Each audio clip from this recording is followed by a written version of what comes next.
Урматтуу Москва шаарындагы мекендештер, сиздердин көпчүлүгүңүздөр бул жакта үй алуу максатында же үйгө каражат топтоо максатында эмгектенип жүргөнүңүздөрдү билебиз. Андыктан кимде ким үй алууну пландап, бирок каражаты жетпей жаткан болсо, Ансар Груп коммерциялык эмес керектөө кооперативи биздин мекендештер үчүн аз өлчөмдөгү каражат менен үй алып берип жатыптыр. Бул деген сиздер үчүн чоң мүмкүнчүлүк. Мен дагы ушул компаниядан үй алгам достор. Андыктан башка суроолор болсо төмөндөгү номерлерге жана аккаунттарга байланышыңыздар, сиздерге толук жоопторду беришет. Биздин Ошто, Бишкекте жана башка региондордо филиалдарыбыз бар. Андыктан баардыгыңыздарды Ансар Групптан үй алууга чакырам.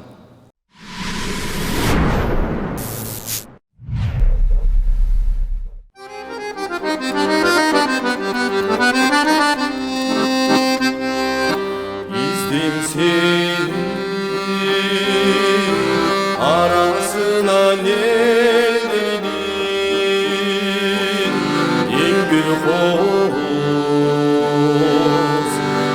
zarınan şenlerin sen anda izletine jaralsa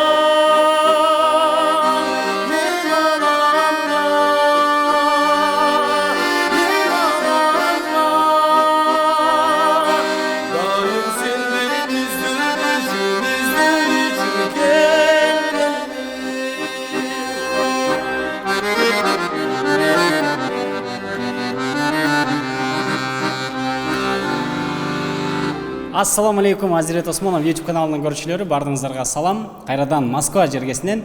Бүгүн дагы биз мынакей Москвада эмгектенип жүргөн биздин досубуздан интервью алмакчыбыз. Алдыда мына ушундай сонун музыка кайрыктары сиздердин жан дүйнөңүздөргө азык болмокчу. Андыктан алдыңкы мүнөттөрдө биз менен бирге болуп туруңуздар. Биз бүгүн айтылуу ырдын пири Ырыспай демекчи, Ырыспай Абдыкадыровдун небереси, өзүнүн небереси Насип мырза менен биргеликте сиздердин маанайыңыздарды көтөрмөкчүбүз.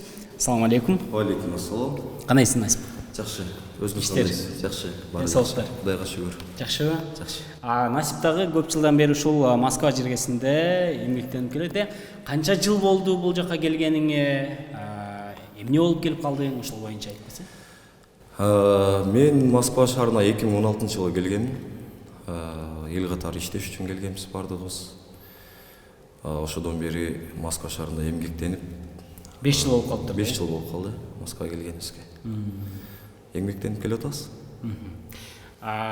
Туугандар, негизи Насиптин эмне үчүн Насипке келдим? Анткени буга чейин мен Насипти Инстаграмдан көрүп калып, чыныгы баягы аккан арыктан суу агат дейт.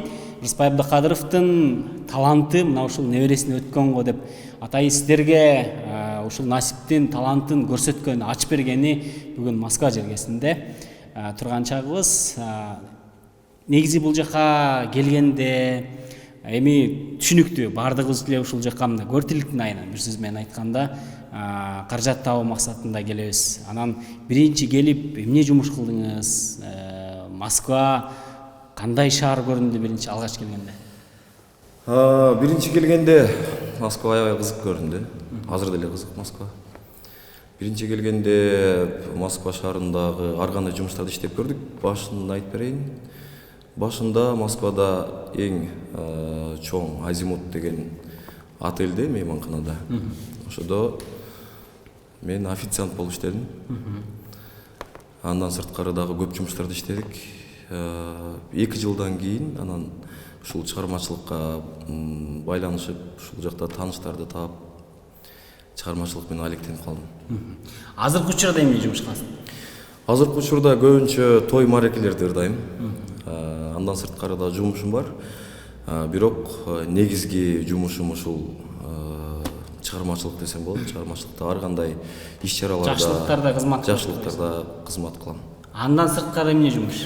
Андан сырткары көп деле жумуш кылам. Ар кандай жумуш кылам. Өзүң жөнүндө кыскача айтып кетчи. Кайсы жылкы болосуң? Окуу жай, кайсы окуу жайды, кесиң боюнча кимсиң? Мен өзүм 1995 жылы Каракулжа районунда төрөлгөм. Каракылжа районунда Шарып Жээнбеков атындагы мектепте окудум. Музыкальный школада окудум. Музыкальный мектепте Рыспай Абдыкадыров атындагы. Андан соң Ниязалы атындагы музыкалык окуу жайга тапшырдым. Ошто, Ошто. Кесибим боюнча мен оперный солистмин. Аккордеондо 2 жыл окуганмын, 3 жыл сольное пениеде окуганмын. Анан 2016 жылы окууну бүткөндөн соң ушул Москва шаарына келгем. Эми ошол жакта калып, эми Кыргызстанда жүрүп, өзүң кесибиң боюнча иштегенге, ал жактан каражат тапканга болгон жокпу? Негизи болмок. Москва шаарында мен ата-энем бул жакта болчу. Тактап айтканда апам бул жакта болчу. Мен апамдын аркасынан келип ушул жакта калып кеттим. Иштеп. Эми Рыспайдын небереси деген сөз, бул бир четинен жоопкерчилик, бир четинен сыймык. Сиз үчүн кандай бул? Рыспайдын небереси деген Ошол сөзгө татыктуу болгонго бул жоопкерчилик болот да. Ооба, чоң жоопкерчилик. Адамдын көңүлү көп бурулат. Рыспайдын небереси деген сөз болгондо өзүң ошого татыктуу жүргөнгө аракет кыласың. Оор алып жүрүш чынында. Бир жагынан сыймык. Небереси болгонго татыктуу боло алдымбы же боло албаймбы же ошол болушка аракет кылып атам. Жардам береби мындай кээ бир жерде Рыспайдын небереси экен деген мындай кандайдыр бир жардамдар болобу? Кээ бир жерде жардам берет. Мисалы тойлорго ырдап калсаң, Рыспай Абдыкадыровдун небереси дегенде баягы колдоолор көп болуп, ыр укпаган адам деле бир кылчайып карап коет да, чакыргандачы. Ошол жагы көп байкайм. Жакшы, колдоолор жакшы. Жакшы. Анда эми Рыспай Абдыкадыров сөз кылып аткандан кийин анын чыгармаларынан бир дат карасак болбойт, Мен Таятам Рыспай Абдыкадыровдун Бизе көз деген. Небери бул таятасы болот, Таятасы болот. Түшүнбөй калгандар үчүн. Кайсы кызынын баласы болуп каласыз? Мен 3-чү кызы Гүлжамал Абдыкадырованын улуу баласымын. Апам өзү ошол Таятам төрөлгөн Каракылжага турмушка чыккан, ошол жакта калган. Ошонун ырдап берейин анда. Кайсы? Бизе көз деген ырдап берейин.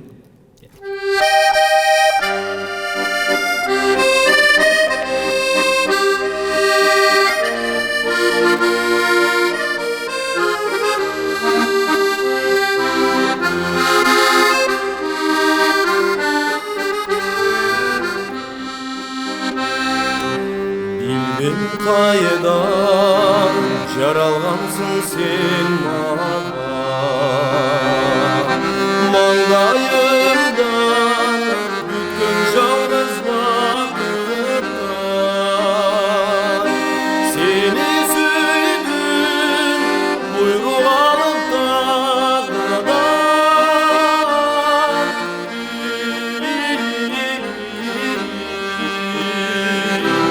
башкалардын мени сага татыган.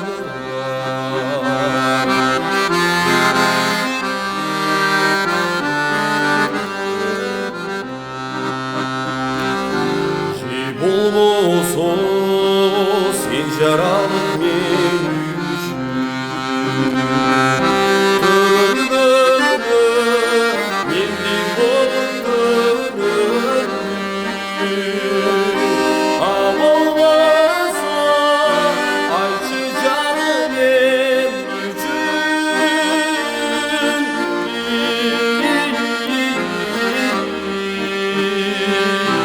зарылап тапкан перзентимдей көңүл.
Урматтуу Москва шаарындагы мекендештер, эгерде сиздердин тишиңиздерде кандайдыр бир көйгөйлөр болуп, мыкты стоматология таппай аткан болсоңуз, анда Кутман Байкенин командасын сиздерге сунуштайбыз.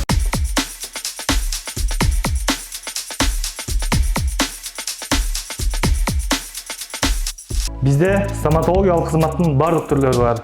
Алар: тиш оңдотуу, тиш салдыруу, тиш дарылоо, имплантация жана брекет системалары менен тиштерди түздөө. Эң негизгиси сапаттуу жана ыңгайлуу баада.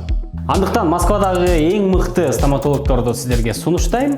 Бул жака сөз түрдө келиңиздер, адрестерди жана номерлер, аккаунттарды бул жака жазып коем. Чалып байланышып, мен атыман келсеңиздер сөз түрдө скидка кылып беришет. Андыктан келсеңиздер, өкүнбөйсүздөр. Жакшы. Рыспай Абдыкадыровго өзүңдүн эмнеңди окшоштурасың же кандай ойлойсуң негизи? Негизи Рыспай Абдыкадыров Таятама мен өзүмдүн эч нерсем окшоштура албайм. Себеби Таятамды ушундай кайталангыс кылып кылымда бир жаралат деп айтканда, бирок мен үнүм дагы окшошпойт экен, добушум дагы. Анчалык чеберчилик дагы жакшы жете элекмин, бирок аракеттин үстүндөмүн. Эч нерсем окшоштура албайм. Сен өзүңдө обон чыгаруу, эми бул Рыспай Абдыкадыров деген бул чоң улуу композитор болгон. Сенде дагы ушул талант барбы? Өзүң өнөр обон чыгарган, ыр жазган, текст жазган? Мен обон чыгарып калам. Азыр бир 5ке жакын обондорум бар, өзүм чыгарган. Тексттерин бирөө акындар жазып берет, обондорун өзүм иштеп чыгам. Азыр интернетте көпчүлүк баягы чоң ырчылар ырдап аткан Бакырайымбы деген дагы бир чыгармаңызды угуп калдык. Ошол чыгарманы аткарып берсеңиз анда. Макул, аткарып берейин. Бул жакшы чыгарманын сөзүн Акжол Дооронбек уулу деген агабыз жазган. Обонун өзүм чыгаргам, метродо.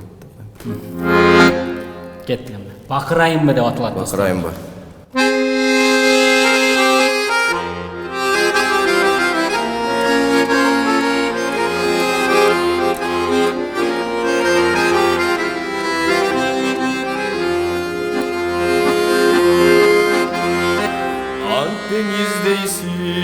Жашырайынбы, акыйкат сөздөн катылайынбы, күн санап иштен сезимим оттон düşөсө кантем басылайынбы,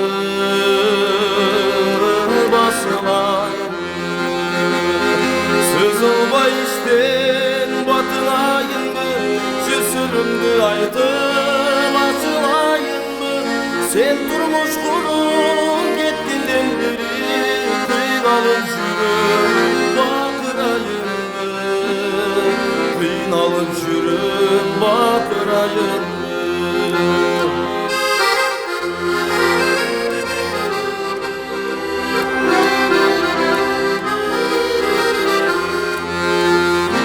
Арманда күлүп кошо турайынбы, азапка сүйүп достоштурайынбы, баркына жетип сени сүйө албай, башка өзүмө окшоштурайынбы, окшоштурайынбы, сызылбай иштен батырайынбы, жесиримди айтып ачылайынбы, сен турмуш куруп кеткенден бери сыгылып жүрөм бакырайынбы, кыйналып жүрөм бакырайынбы.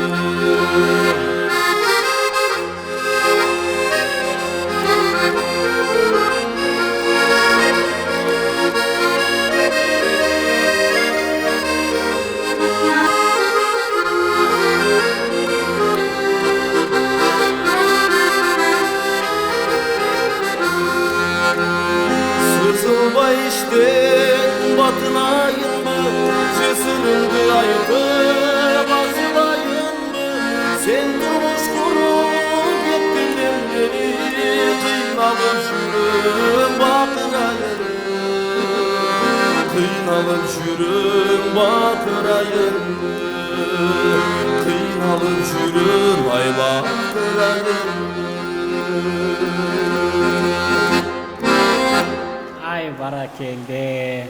Бул чыгарма мага эле эмес, биздин жалпы көрүүчүлөрүбүзгө да жаккан болуш керек. Аябай мындай жүрөктөн чыккандай сезилип туюлуп атат да. Анан чындап эле эмне болду эле мынчалык бакырып, чын эле ушундай бакыра турган абалга жеткен учур болду. Сүйгөн кызыңыз таштап кеткенби же ушунун тарыхы, негизи любой ырдын тарыхы болот го. Ар кайсы. Бул чыгарманын тиешеси мага такырдал келбейт, себеби бул жөн эле чыгармачылык эргүү. Текст аябай жакшы чыккан, ошондуктан оонду дагы мен атайын отуруп чыгарган эмесмин. Бул ырды өзүм ушул жаттап окуп жүргөн убагымда ушундай бир эргүү келип калганда чыгарганга. Ошондуктан бакырайынбы деп чыгарып койгом ушул ырды. Бирок менин жашоомо дал келбейт бул. Мен жашоомдо эч ким турмушка чыга элек, бакыра элекмин. Бакырбай эле калалы анчалык. Бакырбай калалы. Ырларда эле бакыралы, анан бирок жашоодо бакырбай эле калалы. Эми сизден азыр биздин көрүүчүлөр дагы бир чыгарма сурап атышат. Анда эмесе келиңиз, дагы бир чыгарма өзүңүзгө жаккан, элге жаккан. Мен бул ырды сөзү менен оонун да өзүм чыгардым эле. Аябай кайгылуу ырларды ырдайм да. Эмнеге? Жан дүйнөмө жакын окшойт ушундай. Муңдуу ырлар. Ошондуктан жакында өзүмдө YouTube каналыма чыгаргам бул ырды. Бир жума болду. Узактарга качтың неге деген ыр. Сөзү оону мага тандык, ошону бир аткарып берейин, калып алыңыздар көрүүчүлөр үчүн.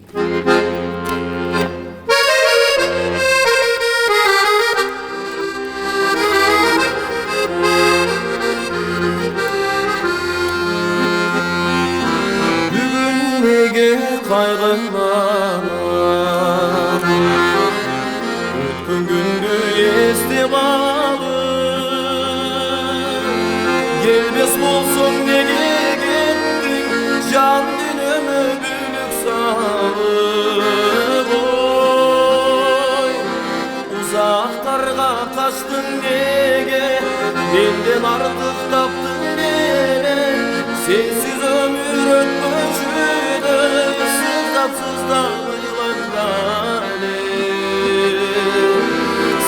sızda bulayım lale.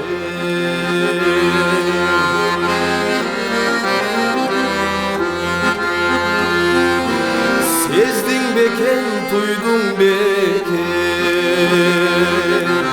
sen de bazen çekkenimdi. Bana bergen umarlardı, jem unutup ketkenimdi. Uzaklarga kaçtın nege, benden artık taptın beni. Sensiz ömür ötmüşüdü, sızdatsız da bılanları. Sızdatsız da bılanları.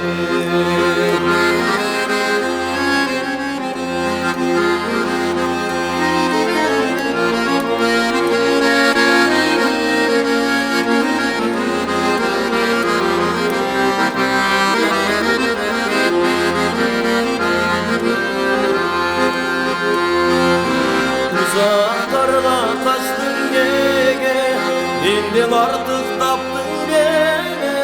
Sensiz ömür ötmüşüdü, sızdatsız da bılanları. Sızdatsız da bılanları. Benden artık taptın beni.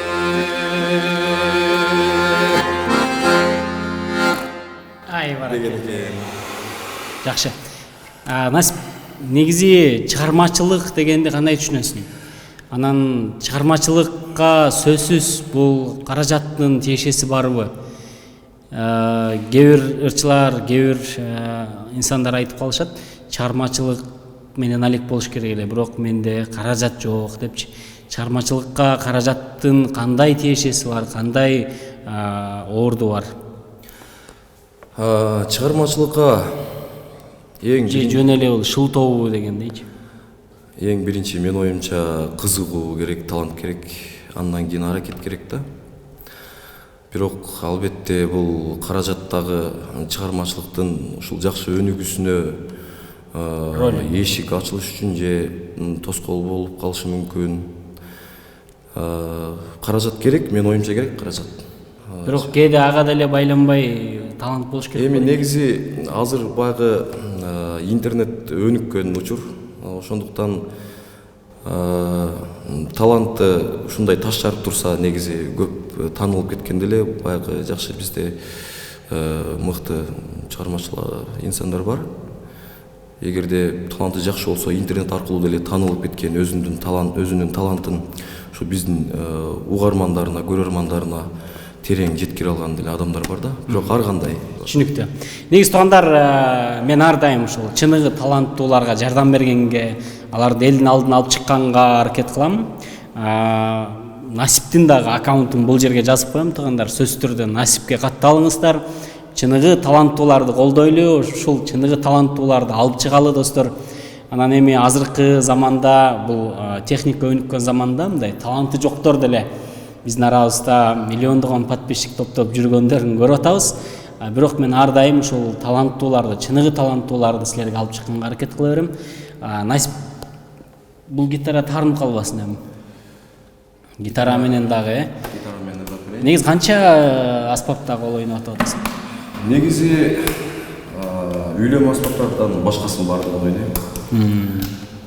Гитара, комуста, аккордеондо, пианинода. Кел анда, могу гитаранын дагы бир сыйра сыздатып. Ушул жерде бир Экөөбүз аябай мындай неме кылып чоң кишилердей сүйлөшүп атабыз. Урматтуу YouTube көрүүчүлөр, Насип мырзадан азыр кечирип коет чыгарма сиздер үчүн.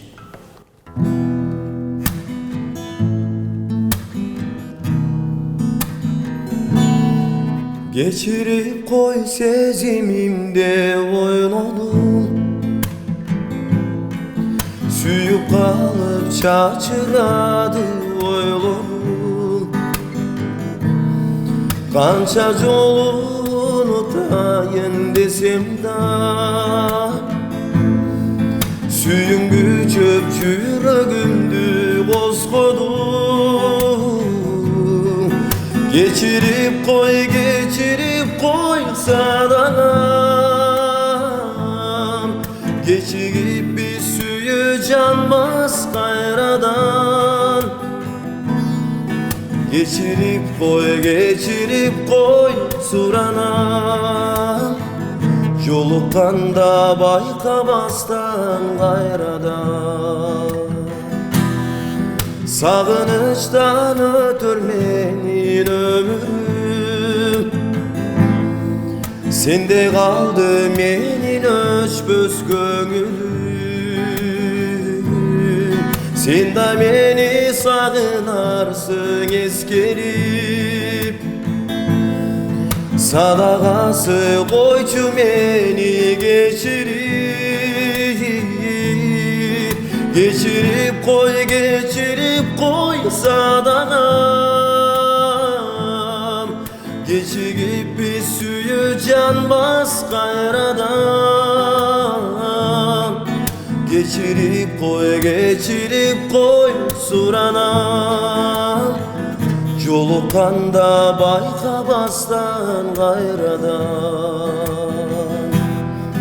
Yolukanda baykabazdan gayradan.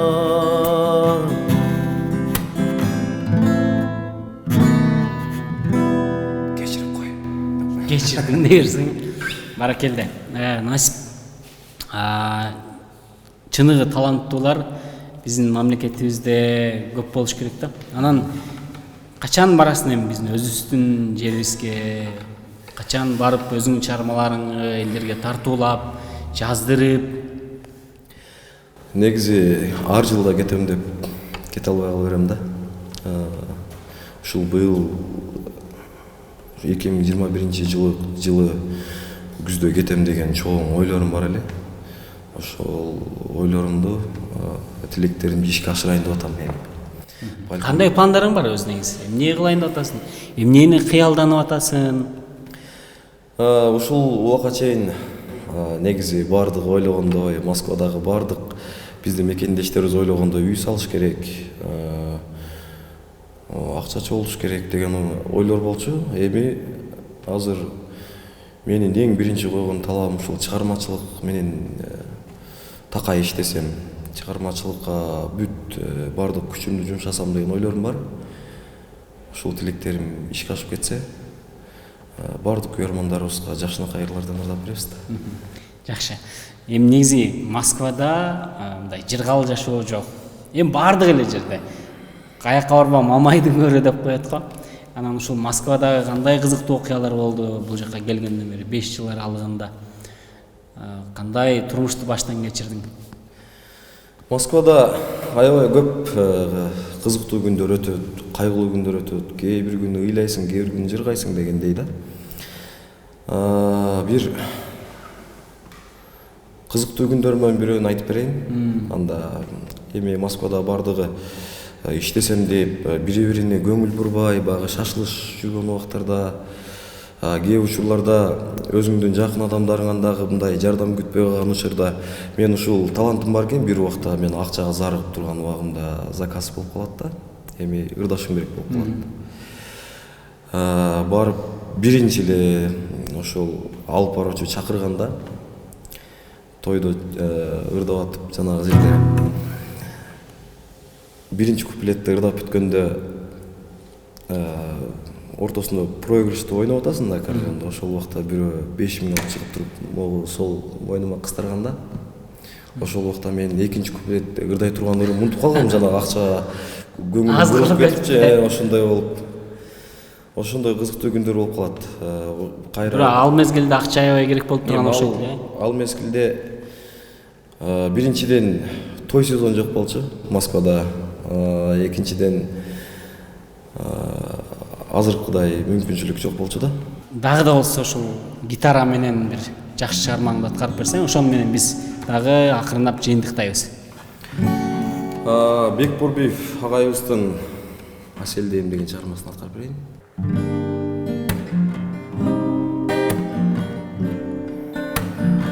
Татынам тонун балы Аселдейм, сүйөмүн балким алыс сезилбейм. Арзумду аягандай туюлармын, ичимден канча сага ezilbeyin,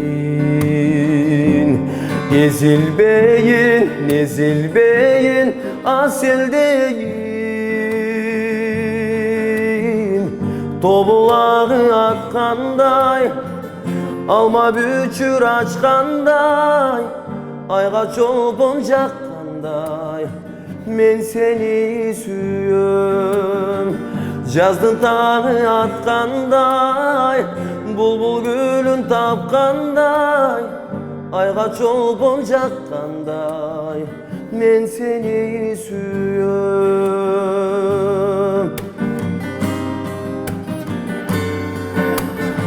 Жыпары тонун балы Аселдейм,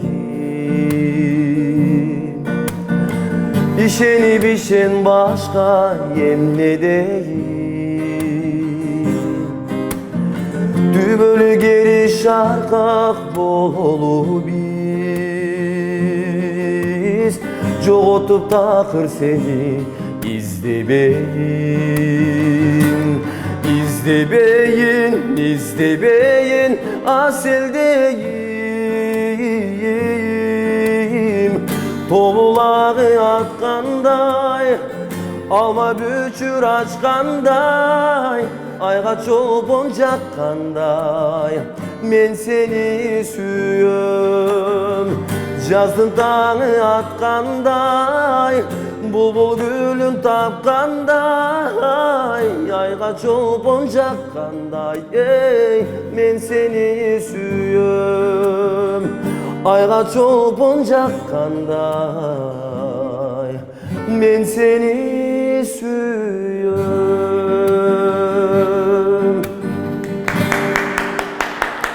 Баракелде. туугандар, бүгүнкү биздин чыгарылышыбыз ушуну менен аселдейм деп жыйынтыктап атабыз. Буюрса Насипке биз ийгилик каалайбыз. Насипке сиздер дагы бул жактагы аккаунтуна жазылып, ошол жактан колдоо көрсөтсөңүздөр болот. Буюрса алдыда өзүнүн мыкты чыгармалары менен сиздердин жүрөгүңүздөргө жылуу бир жакшы кайрылыктар тартуулайт деген ишеничтебиз. Ийгилик каалайбыз, чыгармачылык эргүү. Рахмат. Ушул Ырысбай Абдыкадыров деген атты улантып, буюрса кыргыздын дагы бир тарыхын дагы ала турган ырчылардан болосун деп ниет кылып тиленип атабыз. Ийгилик каалайбыз. Урматтуу туугандар, ушуну менен бүгүнкү биздин Москва жергесинде дагы бир чыгарылышыбыз соңуна жетти. Дагы кимдерден интервью алалы сөздөрдү астына комментарийге бөлүшүңүз. Дагы бул видеону башкалар менен бөлүшүп, лайк, комментарий дегенди айтпасам деле билесиздер. Кийинки чыгарылыштан көрүшкөнгө чейин саламатта туруңуздар. Урматтуу Москва шаарында мекеништер, жанында турган Жуманазар досубуз. Бул жакта биздин съемкаларыбызга жардам берип атат. Бүгүнкү чыгарылышты дагы ушул жигиттин жардамы менен чыгарып атабыз. Москвада эгерде кандайдыр бир мааракелер болсо, видео, фото тартыш керек болсо, мына ушул досубузга кайрылыңыздар. Профессионалдуу, силерге жага турган видео съемкалар жана фото съемкаларды кылат.